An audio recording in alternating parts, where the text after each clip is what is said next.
Hello students. जैसा कि हम लोग डिस्कस कर रहे थे क्लास 12 का ये chapter number 15 biodiversity and conservation.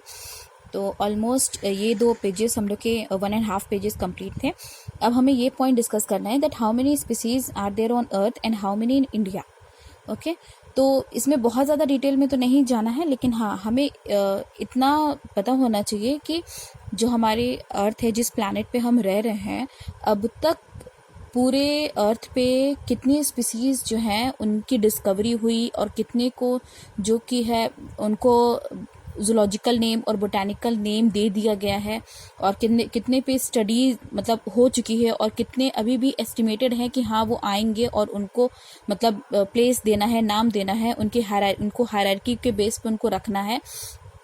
तो अगर हम यहाँ पे देखें IUCN के अकॉर्डिंग, ठीक है, जो कि 2004 में बताया था, IUCN that international union for conservation of nature, इन्होंने क्या बताया है कि ये IUCN इन्होंने बताया कि जितने भी टोटल प्लांट और एनिमल की स्पीसीज है, ठीक है, ये मतलब अभी तक जितने भी नोन में है वो कितने हैं, 1.5 मिलियन से भी ज्यादा है। ओके, ये किसके अकॉर्डिंग है? IUCN के अकॉर्डिंग है, international union for conservation of nature. Okay, तो ये कितना बता रहे हैं? 1.5 मिलियन। तो इतना आप एस्टिमेट याद रखना कि IUCN के अकॉर्डिंग कितने हैं प्लांट्स और एनिमल्स की स्पीसीज।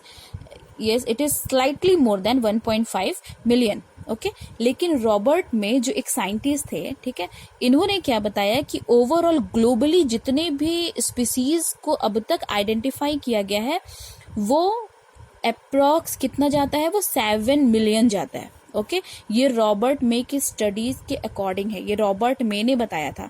लेकिन अभी भी बहुत सारे ऐसे साइंटिस्ट हैं जिन्होंने एस्टिमेट किया हुआ है कि हाँ वो 20 to 50 मिलियन हो सकता है, और लेकिन अभी भी इन पे स्टडी कंटिन्यू है और अभी भी ये श्योर नहीं है।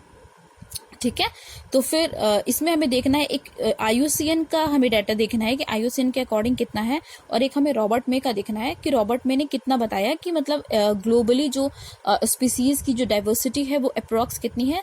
7 मिलियन। ओके, और नेक्स्ट चैप्टर में नेक्स्ट पेज में हम देखेंगे यहाँ पे, हाँ ये देखिए नेक्स्ट पेज में हमें फोकस करना है इस 3 पाई चार्ट पे। ओके, जो कि एक इन्वर्टिब्रेट्स का है, एक वर्टिब्रेट्स का है और एक प्लांट्स का है।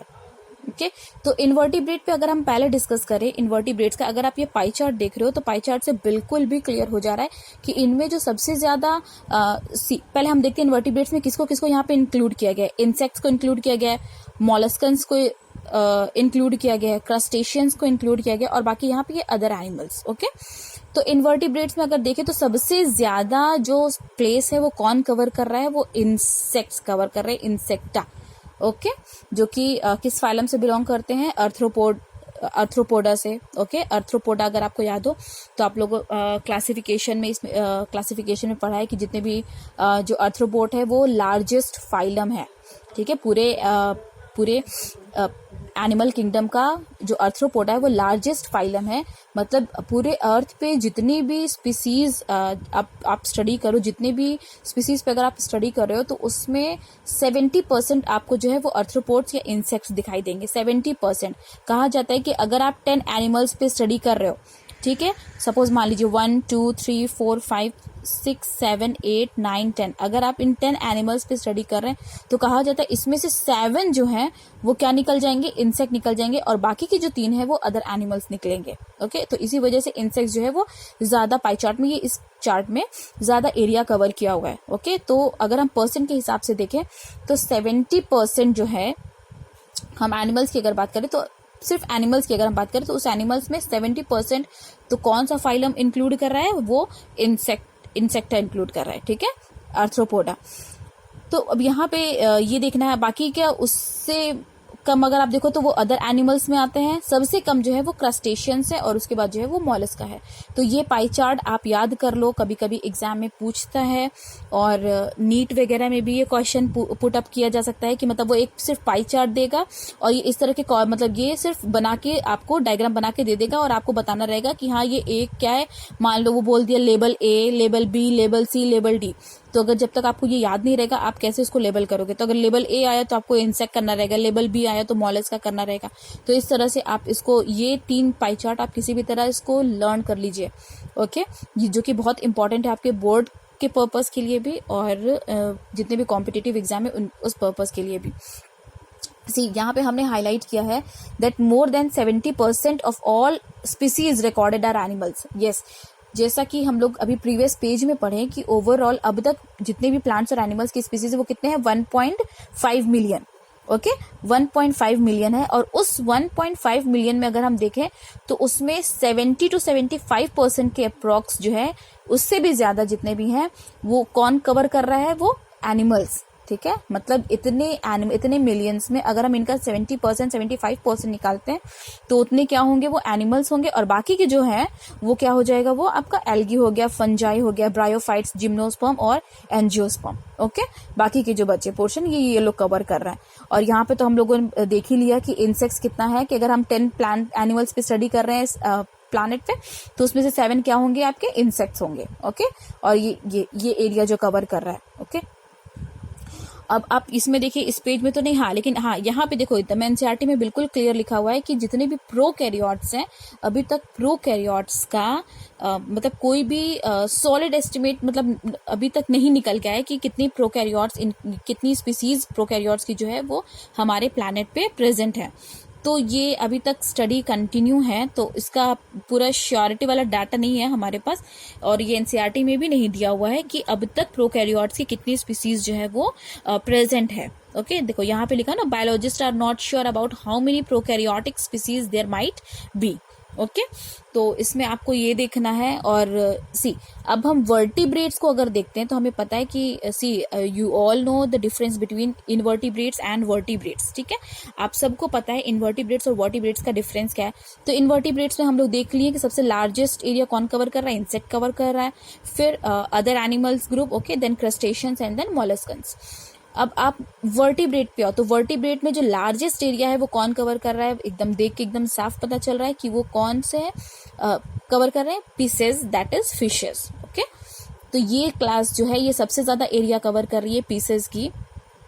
उसके बाद जो मोर और लेस इक्वल है वो कौन कौन से हैं, वो मैमल्स और एम्फीबियंस, ये मोर और लेस आपके इक्वल होंगे। तो देखिए ये वर्टिब्रेट वाला पाई चार्ट आपको लर्न करना बहुत इजी होगा। आप हाफ उठा के फिशेस को दे दीजिए, ठीक है, और बाकी के जो 2 हैं वो मैमल्स और एम्फीबियंस के हो जाएंगे इक्वली, और बाकी के जो पोर्शन बचे वो रेप्टाइल्स और बर्ड्स। ये कि बर्ड्स की जो है वो थोड़ी सी स्पीसीज जो है वो ज्यादा है as compare to reptiles. Okay, लेकिन एम्फीबियंस और मैमल्स की मोर और लेस बिल्कुल सिमिलर है। ओके, तो ये वर्टिब्रेट्स भी आप देख लेना। अब आप आ जाओ प्लांट्स पे, जैसे कि हमें पता है कि 1.5 मिलियन पे ही अभी तक स्टडी हुई है, तो उसमें से जो 70% से ज्यादा है वो कौन कवर कर रहा है, एनिमल्स कवर कर रहे हैं, that is invertebrates and vertebrates. Okay, अब हम प्लांट्स पे आते हैं। तो प्लांट्स पे ये देखिए, प्लांट्स ये आपको लर्न करना पड़ेगा। और इसमें देखो कौन कौन सा दिया हुआ है, सबसे ज्यादा एरिया कौन कवर किया हुआ है, यहाँ पे दोनों फंजाई भी और एंजियोस्पर्म भी। ओके, आई थिंक अब आप लोगों को पता होगा कि फंजाई क्या है, एंजियोस्पर्म क्या है। हमें नहीं लगता कि अभी आपको यहाँ पे बताने की जरूरत हो कि हाँ what is fungi and what is angiosperm. तो चलिए, ज्यादा एरिया कौन कवर कर रहा है प्लांट्स में, फंजाई और एंजियोस्पर्म। ओके, अब उनके बाद जब आप देखोगे तो ये देखो बहुत कम एरिया कौन कवर कर रहा है, मॉसेस, और यहाँ पे फर्न्स एंड एलीज, और यहाँ पे एल्गे एंड लाइकेंस। ओके, तो ये जो 3 पाई चार्ट दिया हुआ है, एनी हाउ आप अभी के अभी आप 5 मिनट्स लीजिए, 10 मिनट्स लीजिए, 15 मिनट्स लीजिए, लेकिन आप अभी इसको लर्न कर लीजिए। और ये पाई चार्ट बहुत ज्यादा इंपॉर्टेंट है आप लोगों के लिए। ओके, अब हम इस नेक्स्ट पेज में आते हैं। तो नेक्स्ट पेज में यहाँ पे आप देखोगे, हाँ, अब यहाँ पे देखिए थोड़ा सा डाटा हमें इसको और अच्छे से यहाँ पे लर्न करना पड़ेगा कि ये जो पूरा जो प्लैनेट है, ठीक है, ये जो पूरा प्लैनेट है, जो पूरा वर्ल्ड है, अगर हम पूरे वर्ल्ड पे देखें तो पूरे वर्ल्ड में जो हमारा इंडिया है, ठीक है, हमारा इंडिया जो है वो लैंड वाइज कितना परसेंट एरिया जो है वो कवर करता है, पूरे हम वर्ल्ड की बात कर रहे हैं। ओके, पूरे वर्ल्ड की अगर हम बात करें तो इंडिया जो है वो कितना परसेंट कवर कर रहा है, ओनली 2.4%। ठीक है, सिर्फ और सिर्फ ये पूरा 3% भी नहीं है। इंडिया जो है वो कितना एरिया कवर कर रहा है, 2.4%। ठीक है, पूरा जितने भी वर्ल्ड की जो लैंड एरिया, ठीक है, यहाँ पे 2.4% इंडिया कवर कर रहा है। और उस 2.4% में अगर ग्लोबली हम देखें स्पीसीज को लेके, ठीक है, सपोज मान लो ये पूरे वर्ल्ड में, ठीक है, ये पूरे वर्ल्ड में ये क्या हो गया, ये आपका इंडिया हो गया। सपोज इमेजिन करो यहाँ पे इंडिया हो गया, और इंडिया कितना कवर कर रहा है, 2.4, ओके, 2.4% कवर कर रहा है। अगर हम पूरी स्पीसीज की बात करें, पूरे वर्ल्ड में जितनी भी स्पीसीज पाई जा रही है पूरे वर्ल्ड में, अगर हम उसमें परसेंट इंडिया का देखें तो उसमें परसेंट इंडिया का कहीं ना कहीं ज्यादा निकल के आता है एज कंपेयर टू लैंड। कितना हो गया, 8.1%। देखिए लैंड वाइज अगर आप देखो तो लैंड वाइज जो एरिया है वो कितना है, 2.4%। लेकिन अगर हम स्पीसीज की डाइवर्सिटी देखें अपनी इंडिया में तो वो कितना है, 8.1%। ओके, यही रीजन है कि लैंड कम होने की वजह से भी यहाँ पे स्पीसीज इतनी ज्यादा देखने को मिलती है, यहाँ पे डाइवर्सिटी इतनी ज्यादा देखने को मिलती है। इसी वजह से हमारी कंट्री को, हमारी इंडिया को क्या बोला गया, मेगा डाइवर्सिटी। ठीक है, तो ओवरऑल वर्ल्ड में पूरे 12 मेगा डाइवर्सिटी है। ठीक है, तो इंडिया जो है, जो हमारी कंट्री है, उसमें से भी एक पूरे 12 मेगा डाइवर्सिटी में एक हमारा कंट्री भी है, हमारा इंडिया भी है उसमें। ओके, अगर हम यहाँ पे लिस्ट देखें इसमें पूरे मेगा डाइवर्सिटी में कौन कौन से हैं, तो ये सारी लिस्ट है। इनको मतलब आपको देखना हो आप देख लो, उसको आपको नोट करना हो तो आप नोट कर लीजिए, जिनमें ये Venezuela, south Africa, Peru, Mexico, Kenya, Indonesia, Ecuador, India, मतलब सब इसमें आ रही है। अल्फाबेटिकल है, तो आप इसको देख लो। ये 12 मेगा डाइवर्सिटी है, जिसमें से एक हमारा क्या है, इंडिया भी है।